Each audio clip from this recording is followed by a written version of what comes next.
Le vaisseau spatial Starship de SpaceX est entièrement empilé à la Starbase. L'équipe travaille à une répétition de lancement la semaine prochaine, suivie du premier test en vol intégré de Starship qui aura lieu environ une semaine plus tard, et en attendant l'approbation réglementaire. C'est hot, oui, c'est hot à Boca Chica. Pour toutes vos nouvelles du spatial et bien plus, c'est ici. Bienvenue dans votre actualité spatiale. Bon, qu'est-ce qu'il va mettre là? Ma maman m'a toujours dit que des miracles arrivent tous les jours.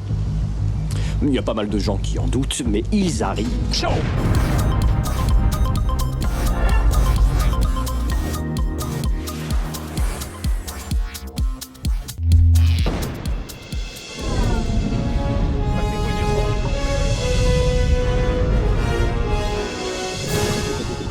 Cette semaine, j'ai pas eu le choix. On a toujours le choix. Oui, mais c'est pas dans ce sens-là. Le Starship Super Heavy va tenter un décollage dans les prochains jours. Alors, je vous ai préparé un petit récapitulatif du méga projet Starship de SpaceX. Mais comment tout ça a commencé? Ben, tu vas nous le dire. Tout d'abord, Elon Musk a l'ambition d'établir une colonie sur Mars et nous le savons. Sa société SpaceX prépare depuis très longtemps son vaisseau Starship pour le long voyage. Puis pendant que le vaisseau destiné à emmener des gens sur Mars, initialement appelé Mars Colonial Transporter, se préparait, plusieurs autres versions étaient en développement. Il s'agit en fait d'un vaisseau très polyvalent. La NASA, par exemple, veut l'exploiter pour faire atterrir ses astronautes sur la Lune, puis SpaceX le conçoit même pour être capable de faire des voyages entre la Terre et Mars. Mais au départ, c'était un projet encore plus fou. Musk avait l'ambition d'aller bien au-delà de Mars. Mais au début de l'aventure, il avait d'ailleurs été nommé Interplanetary Transport System ou Système de transport interplanétaire. Elon Musk a fait la première mention d'un véhicule spatial vers Mars en 2012 lorsqu'il discutait publiquement de la stratégie que SpaceX utiliserait. Nous serons prêts à faire une telle mission dans les 10 à 15 ans. Cette aventure était supposée être entièrement financée par le privé, mais dès la phase de planification du véhicule, tout a changé. Musk prévoyait de nombreux voyages pour déplacer à la fois les systèmes de soutien et les habitants de la planète. Le véhicule larguerait sa cargaison, se ravitaillerait puis reviendrait sur Terre. Elon prévoyait d'installer le premier groupe d'explorateurs sur Mars au début des années 2020. Et au départ, le Starship Super Heavy était considéré comme une copie gros format de la Falcon 9 de SpaceX, un modèle qui est encore extrêmement impressionnant. En fait, lors de l'annonce publique de l'existence du vaisseau spatial, Musk a déclaré que le vaisseau spatial serait une évolution du booster de la fusée Falcon 9, mais beaucoup plus gros. Musk avait d'ailleurs retardé toute introduction en bourse de SpaceX jusqu'à ce que le vaisseau ait effectué des vols réguliers. Le PDG a révélé plus de détails sur l'ensemble de la mission vers Mars en 2016, discutant plus en détail du vaisseau. On a également vu le moteur Raptor, ça c'est un élément crucial du vaisseau spatial, à peu près au même moment l'année suivante. Musk a révélé comment l'architecture de la mission vers Mars serait partiellement amortie. SpaceX prendrait des vols commerciaux sous contrat utilisant le véhicule pour avoir l'opportunité d'effectuer ses tests de développement. Et pour ceux qui le connaissent un peu moins, le vaisseau spatial a deux parties. On a la partie ici booster, qu'on appelle Super Heavy, ça c'est le premier étage, puis on a la partie deuxième étage ici qu'on appelle Starship, le vaisseau, le carénage. C'est là qu'on va mettre le cargo, le fret ou les passagers. Il pourrait être utilisé, oui, comme capsule avec équipage pour transporter des astronautes dans l'espace, comme véhicule de livraison de fret sans pilote ou comme pétrolier, même interplanétaire, pour ravitailler d'autres engins spatiaux. Les deux parties auront leur propre système de propulsion avec des moteurs appelés Raptor. Puis ceux-ci utiliseront une nouvelle combinaison de carburant de méthane et d'oxygène. Puis la conception sera donc meilleure que celle utilisée sur la fusée Falcon 9 qui avait des problèmes de performance résultant de l'utilisation d'un système de pressurisation haute pression à l'hélium. Et du côté des dimensions, je vous cacherai pas que cette fusée est un monstre! Elle ne rentre même pas dans le cadre. Et l'étage supérieur du vaisseau spatial est très intéressant car c'est pas votre étage supérieur habituel qui est joli sur le propulseur, à tendance suffisamment de vitesse pour se libérer de la force gravitationnelle de la Terre. Non, en dehors de sa capacité à fonctionner comme les autres, il s'agit d'un vaisseau spatial à part entière qui parcourra des millions de kilomètres dans l'espace et s'arrêtera pour faire le plein si nécessaire. Mais ce qui le rendra techniquement supérieur, c'est qu'il va pouvoir atterrir sur Terre, il va être réutilisable. Ses proportions sont également impressionnantes, qu'il s'agisse d'un vaisseau spatial interplanétaire ou d'un pétrolier galactique, il y a une hauteur de 50 mètres. Et pour pouvoir fonctionner sur de longues distances dans l'espace lointain, l'étage supérieur utilise 6 moteurs Raptor produisant chacun 3,5 méganewtons. Et SpaceX utilise 3 des 6 moteurs, que c'est des moteurs qu'on appelle atmosphériques ou des Sea Level Engine, les Raptors atmosphériques, puis eux, ils vont servir pour la descente et l'atterrissage, que ce soit sur Terre ou sur Mars. Puis lorsqu'il est utilisé comme vaisseau spatial interplanétaire, le vaisseau sera modernisé pour servir à la fois de fret puis de transporteur de personnes avec hébergement pour une centaine de voyageurs imaginés. Et en tant que pétrolier, le vaisseau spatial sera capable de soulever 380 tonnes de propulseurs en orbite terrestre basse. Et 5 de ces pétroliers peuvent être nécessaires pour préparer un vaisseau spatial sur un vol typique de longue durée. Les pétroliers devront donc revenir sur Terre pour se remplir à nouveau. Puis un des facteurs très importants dans la conception du vaisseau spatial, c'est la réduction des coûts grâce à la réutilisabilité. Musk pense donc que les voyages et la colonisation interplanétaire ne deviendraient possibles qu'avec une réduction substantielle du coût par kilomètre spatial. Le vaisseau spatial a traversé de nombreuses modifications au cours de sa vie relativement courte. Il a commencé sa vie sous le nom de BFR, ouais, grosse fusée Falcon. Ou Big Rocket. Oui, qui devait mesurer à l'origine 9 mètres de diamètre. La conception initiale utilisait uniquement 6 moteurs Raptor, 2 pour le vol atmosphérique puis 4 pour le vide spatial. Les Raptors atmosphériques sont apparus au compte de 3 en 2017 alors que SpaceX voulait augmenter la capacité de puissance du moteur pour accueillir des charges utiles plus importantes lors des atterrissages. D'importants progrès ont suivi puis 2018 a vu SpaceX construire des composants de lanceurs avec des plans pour la construction du premier Starship. Et en mars de cette année-là, SpaceX a loué des installations de construction dans le port de Los Angeles. Oui, n'oubliez pas que SpaceX voulait envoyer la première cargaison vers Mars en 2022. Et c'est finalement en 2018 qu'une grande manifestation d'intérêt a eu lieu lorsque l'armée américaine a proposé d'utiliser le vaisseau spatial pour le transport rapide de cargaison ici sur Terre, là, pas dans l'espace. Par la suite, le BFR de l'époque a subi une autre refonte, gagnant plus d'ailerons. C'est à ce moment que le vaisseau a changé de nom. Oui, BFR est devenu Starship, puis le booster a reçu le nom de Super Heavy. Puis c'est en 2019 que le vaisseau spatial Starship a perdu l'un de ses moteurs Raptor. Parce qu'il y en avait 7 à l'époque, oui, on le voit sur les chandails qu'ils vendaient, mais là, on est revenu à 6. Ça vient mélangeant tout ça. Bref, le prochain chapitre, en vert, je vous ai fait un petit récap. Les échecs ou réussites jusque nous sommes rendus au premier vol des prototypes Starship. Préparez-vous, ça va aller vite, puis c'est assez spectaculaire. Le vaisseau spatial Starship a grandement évolué depuis le tout premier Star Hopper qui s'appelait. Oui, le premier vol d'essai de ce prototype n'a pas dépassé 1 mètre. Tu n'es pas sérieux. Oui, 1 mètre. Je ne te crois pas. 1 mètre. Jamais vous y arriverez, les matous! C'est la série appelée MK qui a suivi. Cette version avait les 6 premières jambes d'atterrissage. Le MK1 s'est effondré lors d'un test de pression et le MK2, il a été abandonné. Le MK4 a également été abandonné. Voyons. Le MK3 a survécu et a été renommé Starship SN1. Et SN, ça veut dire Serial Number, le numéro de série. Il n'y a rien de Star Trek ou Star Wars. Est-ce qu'il y a encore d'autres trous du cul à bord de ce vaisseau? Ça, je le sentais, je suis entouré de trous du cul. Feu à volonté, bande de trous du cul! Donc, le MK3, oui, a survécu, a été renommé Starship SN1 en raison de changements dans le processus de production. Il possédait des joints plus solides puis était moins lourd. Par la suite, c'est SN3 qui a été détruit lors d'un autre test en avril 2020 en raison d'une erreur de configuration de test. Mais une partie du prototype a été rénovée puis utilisée pour construire le SN4. Et cette version du prototype a survécu à plusieurs tests, dont un test de pression cryogénique et 2 mises à feu statiques. Mais le troisième test de mise à feu statique a détruit entièrement le SN4 en mai 2020.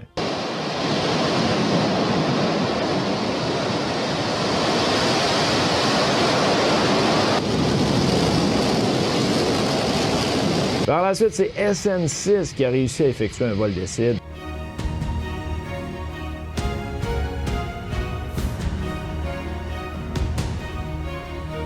Le SN8 a monté, a été couché pour la descente, oui, parce qu'il faut qu'il change de position, puis s'est relevé avec succès, mais il a pris feu au dernier moment.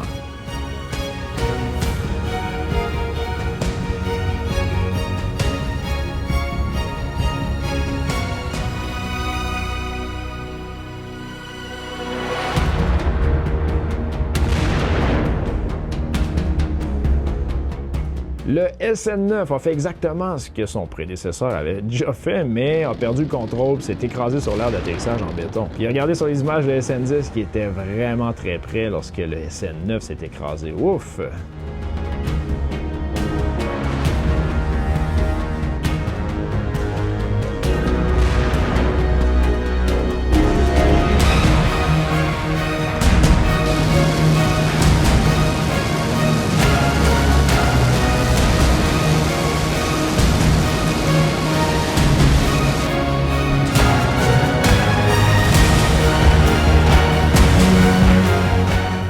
ce prototype a atterri sur ses jambes, mais pas entièrement déployé, causant le déséquilibre. Et, la victoire a été de courte durée parce qu'il a explosé seulement 8 minutes après son atterrissage. Puis il y a le SN11 également qui a passé un test cryogénique, ça c'était correct, mais qui a fini par se désintégrer en raison d'une fuite de méthane. Aïe aïe aïe. Le prochain prototype majeur, lui, vous le connaissez, c'était le SN15 qui a décollé, il est monté, il s'est couché, puis il est revenu droit pour un atterrissage presque impeccable. Puis c'était la victoire là, pour la suite des choses. Et depuis ce temps, on n'a pas vu d'autres prototypes s'envoler. On a tellement... En tout cas, pour ceux qui pensent que la science des fusées, c'est quelque chose de facile, et c'est faux, c'est pour ça que le vol, ne vous en faites pas si jamais il arrive quelque chose. On est positif, ça va fonctionner, mais tout est possible, hein? C'est la première fois, n'oubliez pas. Une compagnie néo-zélandaise a commencé à piloter un avion propulsé par un moteur fusée. Une société spatiale basée en Nouvelle-Zélande, Dawn Aerospace, a effectué les 3 premiers vols d'essai d'un avion spatial propulsé par fusée. Ce véhicule MK2 Aurora mesure 4,5 mètres de long et est propulsé par un moteur fusée à combustion alimenté au kérosène et au peroxyde d'hydrogène. C'est quoi, un avion téléguidé? Presque, mais ça va changer. Lors de ses premiers vols, le véhicule a volé à une altitude d'environ 1800 mètres et a atteint 315 km à l'heure. 18 km? Non, 1800 mètres, c'est 1,8 km. On est loin de la ligne de Kármán, le 100 km de l'espace. Les leçons tirées de cet avion seront intégrées dans une deuxième version qui aura une structure beaucoup plus légère, un moteur plus puissant et d'autres caractéristiques qui va lui permettre de grimper beaucoup plus haut. Bonne nouvelle. Ouais.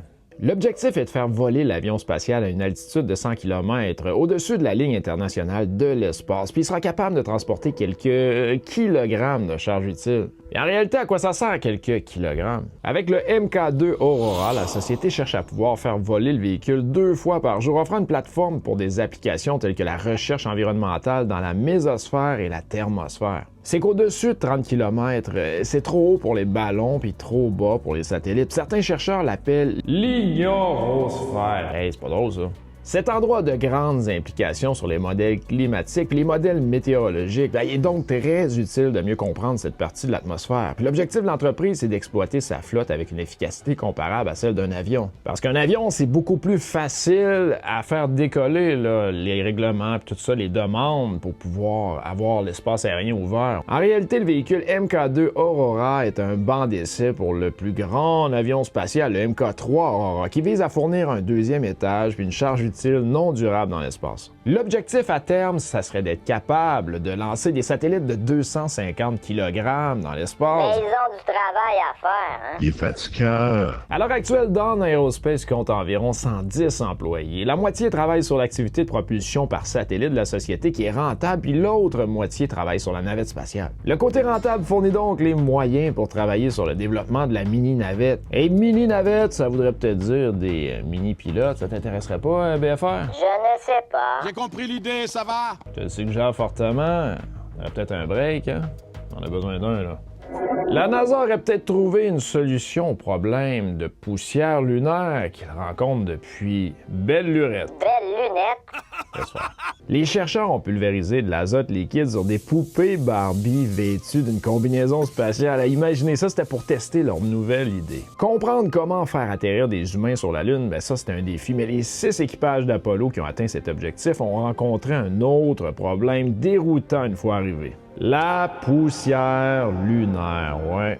Les minuscules particules chargées électrostatiquement faites de roches lunaires broyées sont accrochées à toutes les surfaces des combinaisons spatiales à l'électronique puis ont même infiltré les poumons des astronautes. Les équipages ont essayé d'utiliser une brosse ou leurs mains pour balayer la poussière tranchante et abrasive de leur combinaison spatiale, mais aucune de ces méthodes ne s'est avérée très efficace. Et maintenant, alors que la NASA se prépare à nouveau à envoyer des humains sur la Lune avec le programme Artemis, il y a des chercheurs de l'Université de l'État de Washington qui affirment avoir trouvé une solution prometteuse au problème de la poussière. Lors d'expériences en laboratoire, ils ont efficacement éliminé la poussière des surfaces à l'aide d'azote liquide sous pression. Les scientifiques ont créé des répliques de combinaisons spatiales miniatures et les ont placées sur des poupées Barbie.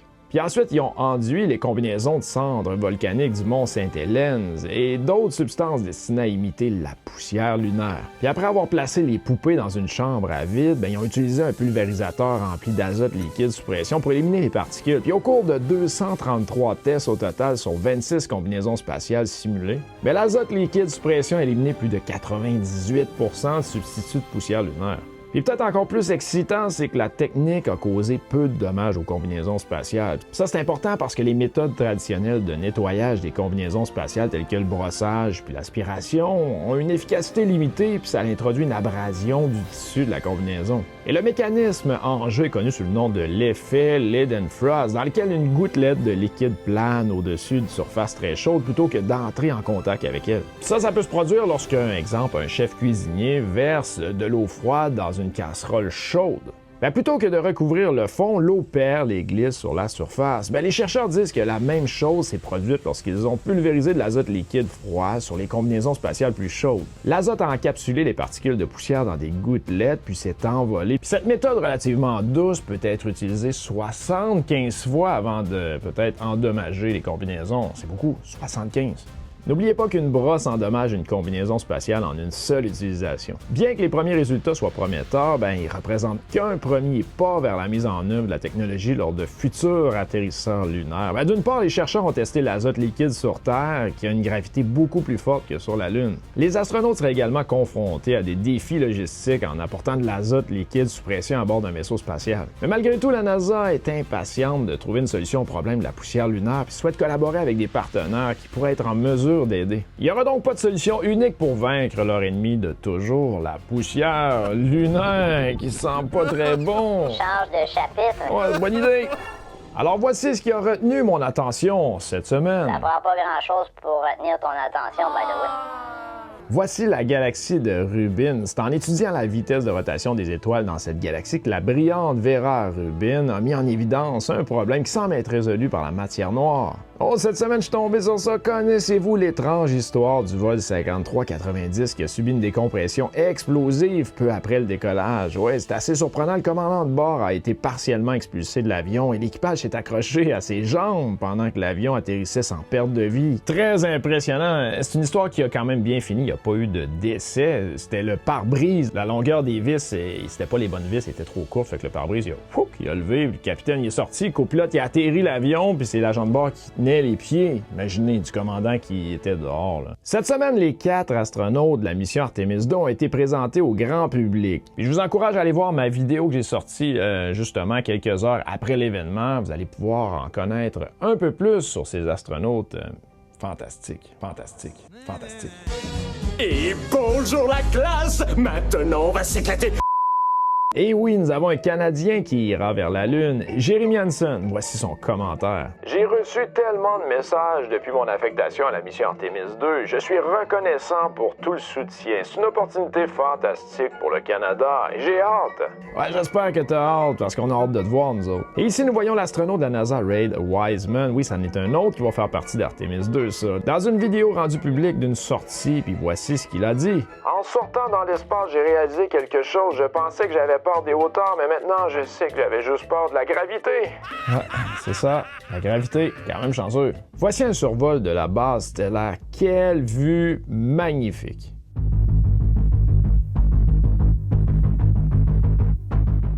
Et ici, une autre vue incroyable, mais celle-ci, c'est d'un lancement de fusée depuis l'espace. Wow, très impressionnant.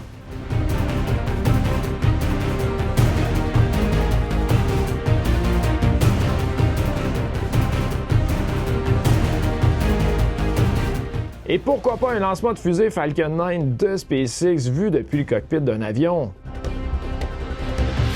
Regardez 125 000 ans de migration humaine en 1 minute. Oh, la propagation prédite des humains autour du globe sur la base des conditions climatiques au cours des 125 000 dernières années. Et je suis tombé sur cette vidéo. Une aile fermée est une aile qui a effectivement 2 plans principaux qui se rejoignent à leur extrémité de sorte qu'il n'y a pas de bout d'aile conventionnelle. Il s'agit d'un concept aérien créé par Lockheed à l'aide d'une aile annulaire. Oh, je sais pas si ça m'inspire ça. J'haïs pas nos ailes droites, hein?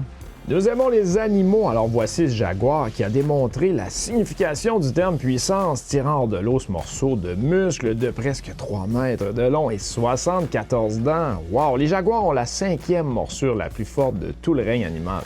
Et je termine cette semaine avec Richard Feynman. Le connaissez-vous? Cet homme a complètement influencé ma vie, puis je voulais vous le partager. Richard Feynman est un physicien américain, l'un des plus influents de la seconde moitié du 20e siècle, en raison notamment de ses travaux sur l'électrodynamique quantique, les quarks, oui, et l'hélium superfluide. Il enseignait à l'université Cornell, puis au Caltech, qu'on connaît bien, où il effectua des travaux fondamentaux. Richard a reçu, avec 2 autres scientifiques, le prix Nobel de physique de 1965 pour leurs travaux en électrodynamique quantique. Puis vers la fin de sa vie, son action au sein de la commission d'enquête sur l'accident de la navette spatiale Challenger l'a fait connaître du grand public américain. Pédagogue remarquable et drôle en plus. C'est pour ça que tu l'aimes? Oui, c'est le rédacteur de nombreux ouvrages de vulgarisation reconnus. Bref, il avait de la facilité à vulgariser le complexe. Puis certaines de ses phrases ont particulièrement retenu mon attention, puis je vous les partage. Étudiez fort. Est-ce que les autres pensent de vous ne vous regardent pas? C'est normal de ne pas avoir toutes les réponses. Expérimentez, échouez, apprenez et répétez. La connaissance vient de l'expérience. L'imagination est importante. Oh que oui, en tout cas, sur cette chaîne-ci, je peux vous le dire. Faites ce qui vous intéresse le plus. Restez curieux. Bref, un grand homme. En 1978, lui a découvert un cancer de l'estomac pour lequel il doit subir plusieurs interventions. La maladie ressurgit malheureusement en 1987 et Richard Feynman est hospitalisé 1 an plus tard. Son état de santé se dégrade du fait de complications survenues après une nouvelle opération. Feynman décide de refuser des traitements supplémentaires et s'éteint le 15 février 1988 à l'âge de 70 ans. Ses derniers mots ont été... Je détesterais mourir 2 fois, c'est si ennuyeux. Merci Richard pour ta grande passion, nous nous souviendrons de toi à jamais. Et ça complète votre actualité spatiale chaude de la semaine. Hey, merci d'être ici à chaque semaine. Préparez-vous, hein? On a une grosse semaine qui s'en vient avec tout ça. Oui, comme disait Confucius cette semaine. Une petite impatience peut ruiner un grand projet. Wow, ça en dit long, ça. Hey, d'ici là, n'oubliez pas d'aimer la vie. Nous sommes tous uniques sur ce magnifique Point Bleu Pâle. Et soyez Blue Dot parce que le futur, ça commence maintenant.